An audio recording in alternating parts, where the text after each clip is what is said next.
Paling, sore paling.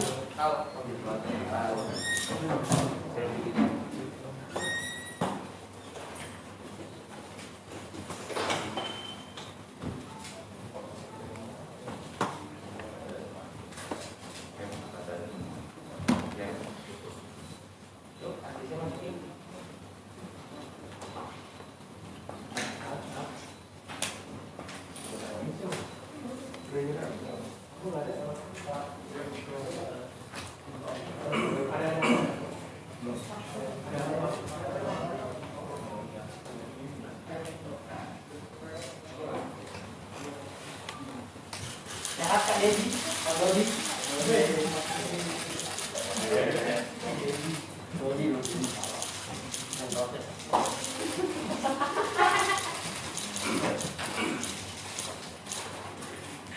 Yang mana? Bukan. Yang ada lupa.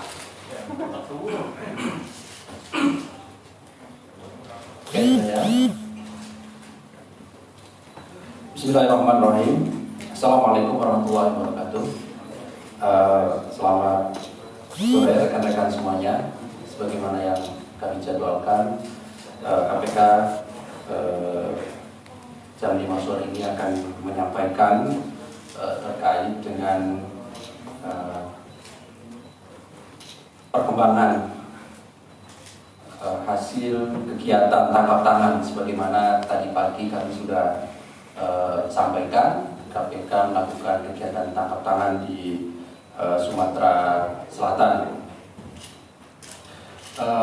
Setelah dilakukan permintaan keterangan terhadap pihak-pihak yang diamankan dan kemudian gelar perkara, maka disimpulkan hasil dari kegiatan tangkap tangan dimaksud, dan sore hari ini kami akan sampaikan kepada masyarakat melalui teman-teman media semuanya.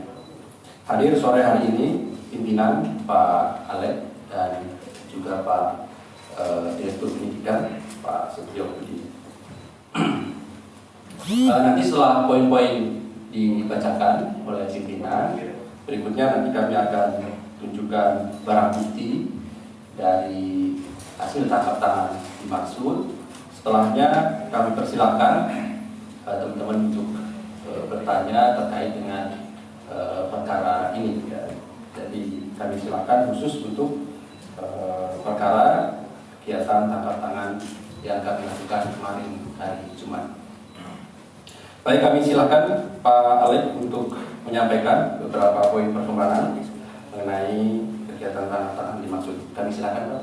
Ya. Terima kasih.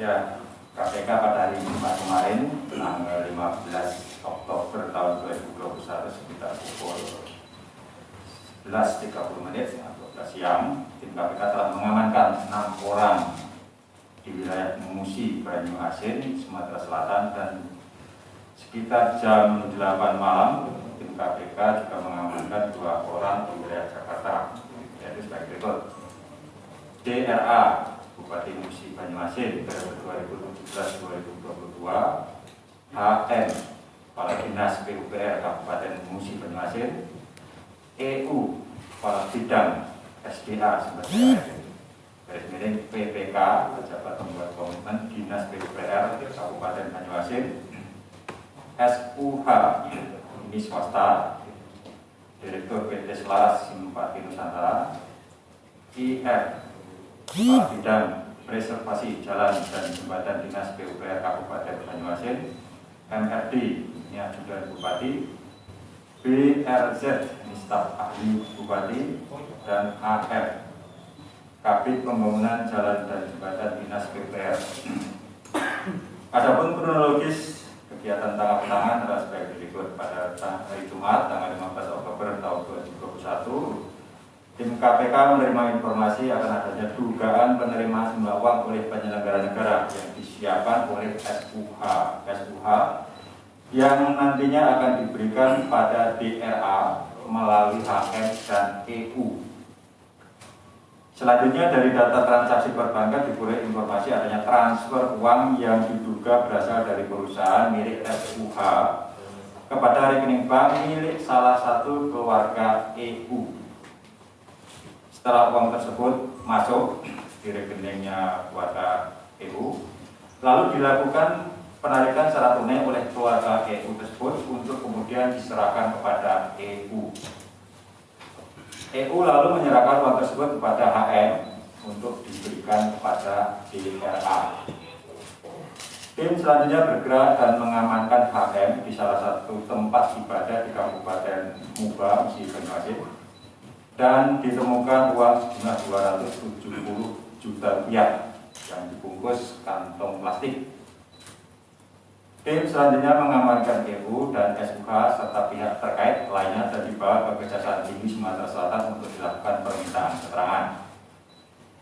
Di lokasi yang berbeda di wilayah Jakarta, tim kemudian juga mengamankan DRA di salah satu lobi hotel di Jakarta yang selanjutnya DRA dibawa ke Gedung Merah Putih KPK untuk dimintai keterangan. Dari kegiatan ini, tim KPK selain mengamankan uang sejumlah 270 juta rupiah, juga turut diamankan uang yang ada pada RRD, yaitu ajudan bupati, jumlah uang sebesar 1,5 miliar rupiah.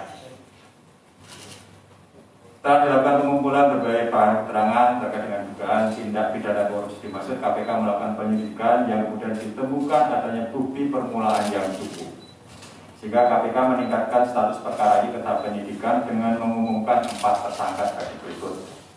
DRA, Bupati Musi Banyuasin, periode 2017 sampai dengan 2022. HM, Kepala Dinas PUPR Kabupaten Musi Banyuasin. EU, Kepala Bidang SDA garis miring PPK Dinas PUPR Kabupaten Musi Banyuasin. Dan SUH, swasta, yaitu Direktur PT Selaras Simpati Nusantara. Adapun konstruksi perkara juga telah terjadi sebagai berikut. Pemerintah Kabupaten Musi Banyuasin tahun 2021 akan melaksanakan beberapa kegiatan proyek yang dananya bersumber dari APBD, APBDP tahun anggaran 2021 dan bantuan keuangan provinsi. Di antaranya pada Dinas PUPR Kabupaten Muba Musi Banyuasin. Untuk melaksanakan berbagai proyek dimaksud diduga telah ada arahan dari dan perintah dari DRA kepada HM, EU, dan beberapa pejabat lain di Dinas PUPR Kabupaten Musi Banyuasin agar dalam proses pelaksanaan lelangnya direkayasa sedemikian rupa. Di antaranya dengan membuat list daftar paket pekerjaan dan telah pula ditentukan calon rekanan yang akan menjadi pelaksana pekerjaan tersebut. Selain itu, DRA juga telah menentukan adanya persentase pemberian fee dari setiap nilai proyek paket pekerjaan di Kabupaten Musi Banyuasin, yaitu 10% untuk DRA, 3-5% untuk HM, dan 2-3% untuk EU serta pihak terkait lainnya. Untuk tahun anggaran 2021, pada bidang sumber daya air Dinas PUPR Kabupaten Muba, perusahaan milik SUH menjadi pemenang dalam 4 paket proyek, yaitu rehabilitasi daerah irigasi Mulak 3 di Desa Mulak 3, Kecamatan Sanga dengan nilai kontrak 2,39 miliar. Peningkatan jaringan irigasi DIR Epil dengan nilai kontrak 4,3 miliar.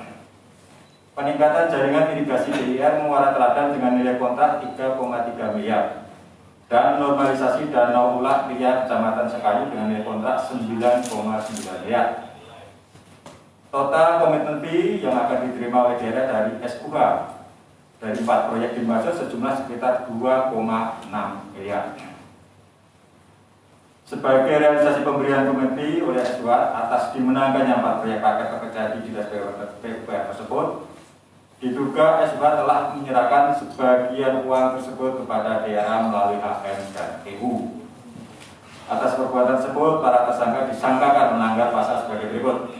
SUH selaku pemberi disangkakan melanggar pasal 5 ayat 1 huruf A atau pasal 5 ayat 1 huruf B atau pasal 13 Undang-Undang Republik Indonesia Nomor 31 Tahun 1999 tentang pemberantasan tindak pidana korupsi, sebagaimana telah diubah dengan Undang-Undang Nomor 20 Tahun 2001 tentang perubahan atas Undang-Undang Nomor 31 Tahun 1999 tentang pemberantasan tindak pidana korupsi.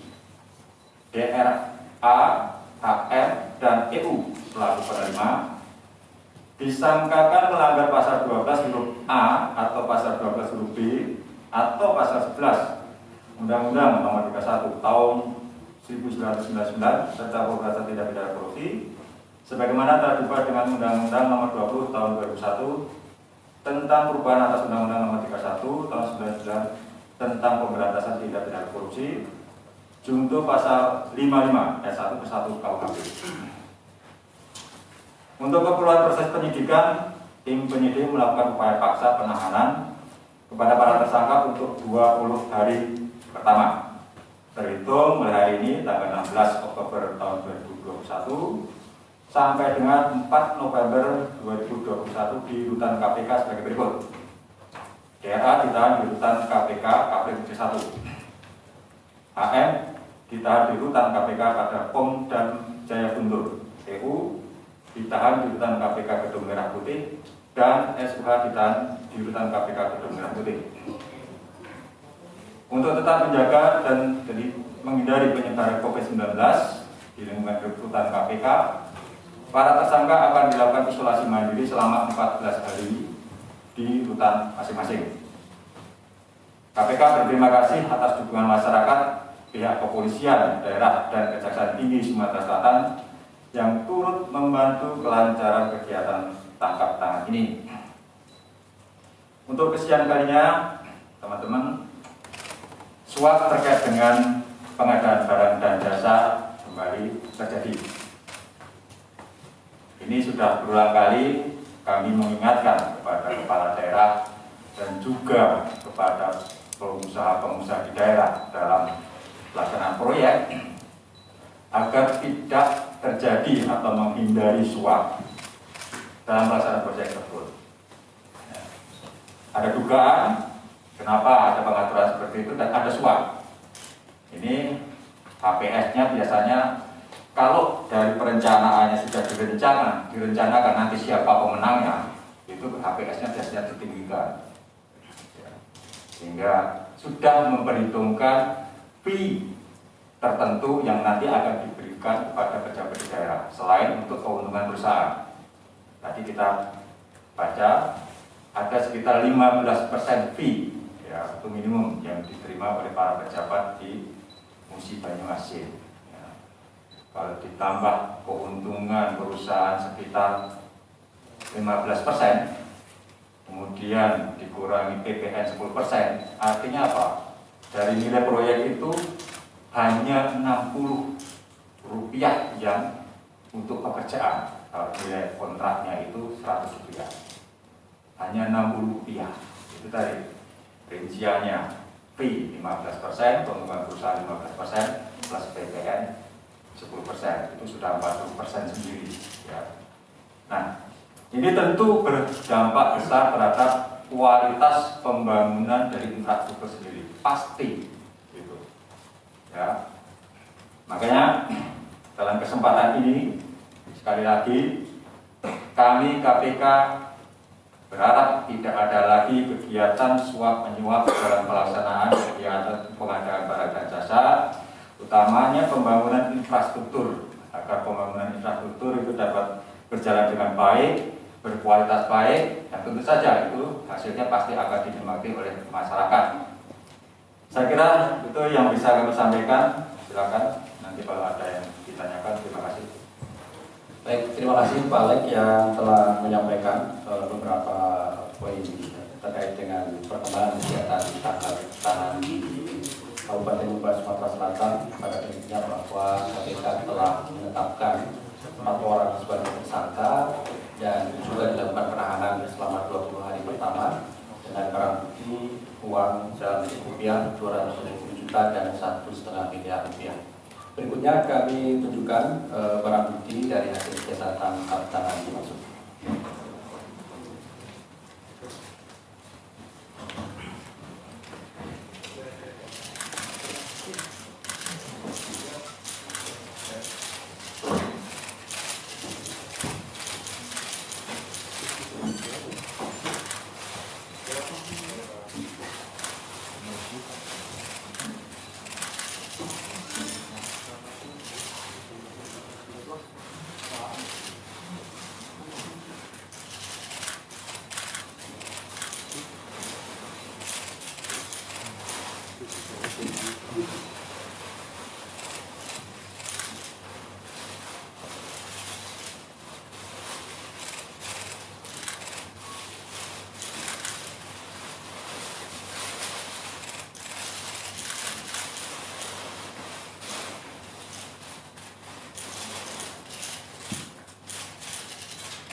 Oke, cukup ya.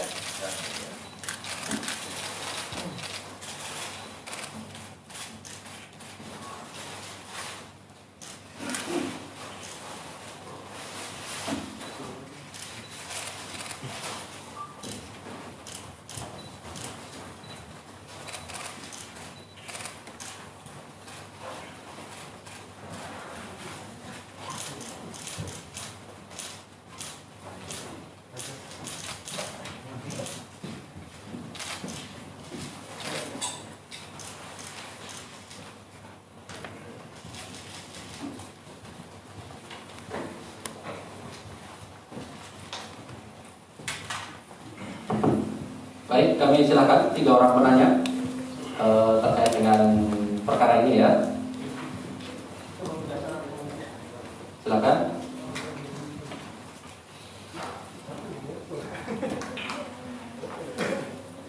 Gimana? Cukup jelas ya? Oke, silakan 1. Ada lagi? Baik, 1 dulu mungkin ya. Silakan. Selamat sore, Pak Alex. Mas, mana ya? Ya, selamat sore, Pak Alex. Saya Mas Julius. Saya Farhan dari Berita1.com. Saya ingin bertanya soal ini aja, dinasti politik ini kan, Pak Dodi ini kan anak dari mantan Gubernur Sumatera Selatan, Pak Alex Nurdin. Pak Alex Nurdin sendiri sebelumnya juga 2 periode di Musi Banyuasin. Lalu beberapa kali juga KPK juga menangani kasus-kasus yang berhubungan dengan hubungan keluarga, gitu. Kayak kemarin bermuring itu juga suami istri. Nah, pertanyaan saya adalah apakah memang dinasti politik itu menjadi ruang untuk terjadi korupsi gitu? Karena mungkin ayahnya pernah menjabat di sana, lalu dia tahu salah lalu mencatatkan kepada anaknya seperti itu, atau bagaimana? Itu yang pertama. Yang kedua, ini kan bentar lagi 2024. Apakah KPK juga akan mendorong agar KPU misalkan penyelenggara pemilu untuk membatasi agar tidak ada lagi dinasti politik? Terima kasih. Oke, Mas Fana, ada lagi? Oke, sebelah kiri ada? 1 dulu ya. Oke, dulu. Apakah KPK sudah mendalami tentang peruntukan uang yang diminta oleh Pak Bupati ini? Terbilang kan kalau sekarang Pak Bupati kan berasal dari partai yang berlambang kuning itu kan, dan partai itu lagi mengumpulkan dana untuk Pilpres 2020. Apakah mungkin dana ini dikumpulkan oleh Pak Bupati untuk penggalangan dana partai tersebut? Terima kasih Mas Chandra ya. Terakhir saya beri kesempatan 1 orang. Oke, kalau tidak ada cukup 2 dulu ya. Ada Mas? Tidak ada ya? Baik. Ya, ini persoalan dinasti politik itu saya kira sudah lama ya menjadi keprihatinan kita bersama. Saya kira tidak hanya yang terjadi di Musi Banyuasin saat ini, sebelumnya KPK juga melakukan penindakan terhadap beberapa kepala daerah yang ya ada kaitannya dengan dinasti politik. Sebelumnya kan ada Probolinggo, ya, sebelumnya mungkin ada di Cimahi, itu kan beberapa kegiatan, dan di Kalimantan Timur juga ada penangkapan terhadap kepala daerah yang istrinya atau suaminya itu menjadi ketua DPRD dan seterusnya nih. Nah, sebetulnya ada yang salah nggak sih dengan dinasti politik? Nah, dulu memang ada pembatasan, tetapi berdasarkan putusan MK kalau tidak salah itu kan akhirnya kan keikutsertaan dari keluarga tahanan untuk melanjutkan kepala daerah itu dibolehkan karena itu merupakan hak asasi setiap warga negara untuk dipilih menjadi kepala daerah atau wakil rakyat seperti itu. Ya akhirnya muncullah dinasti politik di beberapa daerah yang ya ini menjadi salah satu pintu masuk terjadinya tindak pidana korupsi, bisa jadi juga ya karena kita melihat ketika kepala daerah itu selama beberapa periode dipimpin oleh kerabat atau keluarga ya atau dinasti tadi, evaluasi terhadap pemerintahan 5 tahun sebelumnya itu nggak berjalan. Ada kecenderungan penggantinya itu kalau dari keluarga pasti dia akan menutup kekurangan, kelemahan yang dilakukan pemerintah dan cenderung meneruskan kebiasaan-kebiasaan yang dilakukan pimpinan sebelumnya. Itu yang terjadi, kan seperti itu. Di samping juga dinasti politik ini kan menyangkut juga kebutuhan pendanaan dalam pemilihan kepala daerah atau pemilihan anggota legislatif. Kita ketahui bersama bahwa memang mahal sekali untuk mencalonkan diri sebagai kepala daerah itu dan juga anggota legislatif. Itu biaya yang besar dan itu juga karena masyarakat atau konstituen sendiri, pemilih sendiri yang menurut kami di KPK dari kajian KPK itu juga yang menyebabkan biaya politik itu mahal. Ya. Ada tuntutan dari masyarakat. Ya. Kita tahu semuanya ketika ikut dalam suatu kampanye atau diundang untuk menegakkan program, ada sesuatu yang diberikan atau yang dituntut oleh rakyat itu. Dan kita tahu juga ketika menjelang pemilihan atau hari pencoblosan itu ada pemberian atau istilah umumnya itu serangan pajak, pemberian uang kepada rakyat masyarakat, itu yang menyebabkan biaya politik menjadi sangat mahal. Belum lagi juga adanya tuntutan atau permintaan yang kita kenal dengan istilahnya itu uang mahal untuk mencari kendaraan politik di parpol-parpol itu. Nah, itu sesuatu yang meskipun tidak terungkap secara terbuka, tapi kita semuanya mendengar dan itu sudah sering disampaikan oleh calon-calon kepala daerah ini. Ini tentu menjadi perhatian kami di KPK. Ya, kami sudah melakukan kajian sebetulnya bersama LIPI, ya, agar ada alokasi dana yang cukup dari APBN kepada parpol. Yang tujuannya apa? Supaya partai politik itu dikelola dengan profesional, dikelola dengan benar, kaderisasinya juga benar, ya. Kemudian juga terkait dengan pendanaannya. Selain itu harapannya apa? Ketika ada cukup dana APBN atau APBD masuk ke dalam partai politik, pengawas pemerintah itu bisa masuk untuk melakukan evaluasi terhadap penggunaan dana di dalam partai politik itu, termasuk juga terkait dengan bagaimana mekanisme pengelolaan atau manajemen di dalam partai politik itu. Kita ingin partai politik itu dikelola dengan profesional, yang kita tahu bahwa itu juga menjadi sokok guru dalam negara demokrasi. Partai politik itu kita nggak bisa menafikan peran penting dari partai politik itu, karena kita sudah sepakat kita menganut sistem demokrasi, kan seperti itu. Ya, keberadaannya yang diwakili oleh partai politik. Tapi sejauh ini pendanaan partai politik itu dari APBN atau APBD itu masih sangat minim, ya, sehingga mau nggak mau ketika partai politik mencalonkan kadernya atau orang lain bahkan, ya, itu mereka diminta untuk mengeluarkan biaya sendiri dan itu tidak murah. Ya. Mendagri, dari survei Mendagri itu paling tidak 30 miliar yang dikeluarkan oleh calon kepala daerah setingkat bupati atau wali kota. Kalau ingin menang, bahkan itu dia harus menyediakan sampai dengan 60 sampai 75 miliar. Di beberapa daerah itu ada yang di atas 100 miliar. Tidak cukup penghasilan seorang kepala daerah selama 5 tahun untuk menggantikan biaya-biaya keluarga. Nah, kalau itu berasal dari sponsor, ya nanti imbalannya apa? Ya bagi-bagi proyek, ya, bagi-bagi proyek sejak perencanaan di dalam proses perencanaan APBD itu. Nanti sudah ditentukan proyek ini nanti siapa yang akan mengerjakan. Nah, yang terjadi seperti itu di Musi Banyuasin. Dan juga di daerah lain nyaris hampir sama terkait proses PBJ itu. Kebanyakan proses lelangnya hanya formalitas, ya. Itu juga rata-rata harga perkiraan sendiri itu juga sudah di markup, ditinggikan, ya. Ini tentu kami berharap, ya, PUPR, Kementerian PUPR itu bisa menjadi instansi pembina. Ini kan persoalannya kan tidak ada hubungan antara Kementerian PUPR dengan dinas PUPR di daerah, ya. Bisa jadi hanya beda kabupaten, berbatasan sungai, ya, untuk pembangunan jalan dengan kualitas yang sama, anggarannya bisa beda, ya, HPS-nya beda. Siapa yang menentukan standar HPS itu? Itu yang harus kita pikirkan, itu harus ada bahwa kualitas jalan itu harus ada yang menilai, HPS-nya juga harus ada yang menilai, yang menentukan.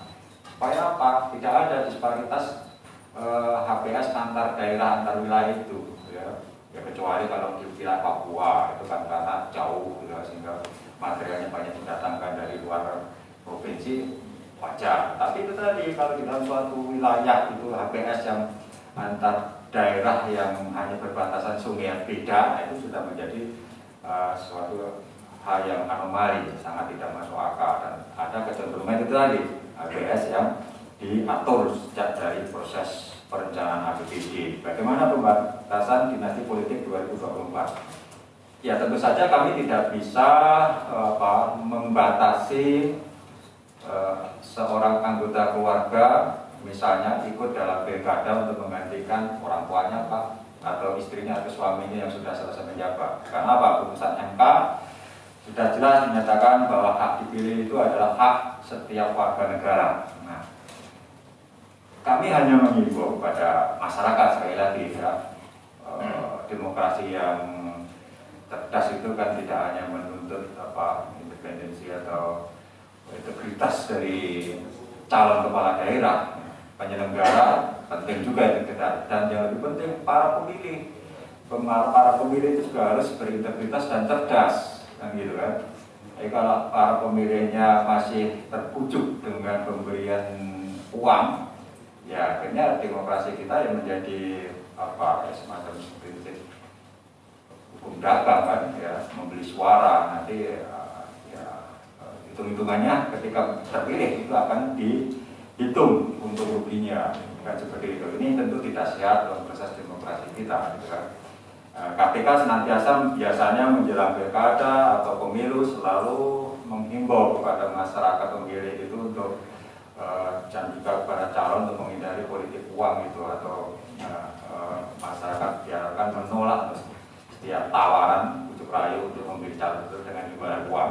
Sebaliknya dari para calon juga kita berharap tidak menjanjikan atau memberikan sesuatu kepada masyarakat sebagai pemilih, sehingga pilkada, pileg itu diharapkan dapat berjalan dengan transparan dan pemilu dapat tersegar dengan integritas yang baik, dan seperti itu. Terkait dengan peruntukan uang suap, nah, kita belum mendalami ya, dari tadi ya, kalau suap terkait proyek tadi kan 270 juta, ya, terkait dengan proyek yang dimenangkan oleh SUH itu, ya, bagian dari berapa tadi, sekitar 15% dari keseluruhan komitmen fee yang nanti akan diberikan. Sedangkan yang 1,5 miliar itu kan masih didalami, itu uang dari mana dan kaitannya dengan apa yang 1,5 miliar. Katanya uang yang 1,5 miliar itu kita amankan ketika melalui ajudan dari Bupati Mubah, ya, yang bersangkutan ada di Jakarta, dan kita lihat di kendaraan yang dibawa ke KPK itu ternyata ditemukan tas warna merah tadi. Dan ketika kita minta ajudannya untuk mengambil tas itu, setelah dibuka itu tadi isinya 1,5 miliar. Itu masih didalami, ya, peruntukan termasuk asal uang 1,5 miliar itu dari mana. Itu nanti akan didalami dalam proses penyidikan. Saya kira itu ya, jelas saya kira. Baik, terima kasih Pak Alek. Sudah ada ya, cukup? Atau Pak mau menanggapi? Tegas saja, Polisi, Pak Ketua. Jadi saya tambahkan terkait masalah uang ya, yang 1,5 ini, sebagaimana tadi penjelasan beliau sudah dua kali beliau menjelaskan bahwa uang itu diamankan dari ajudan Bupati. Artinya posisinya di Jakarta pada saat pengambilan. Nah, oleh karena itu menjadi sesuatu yang menarik buat penyidik.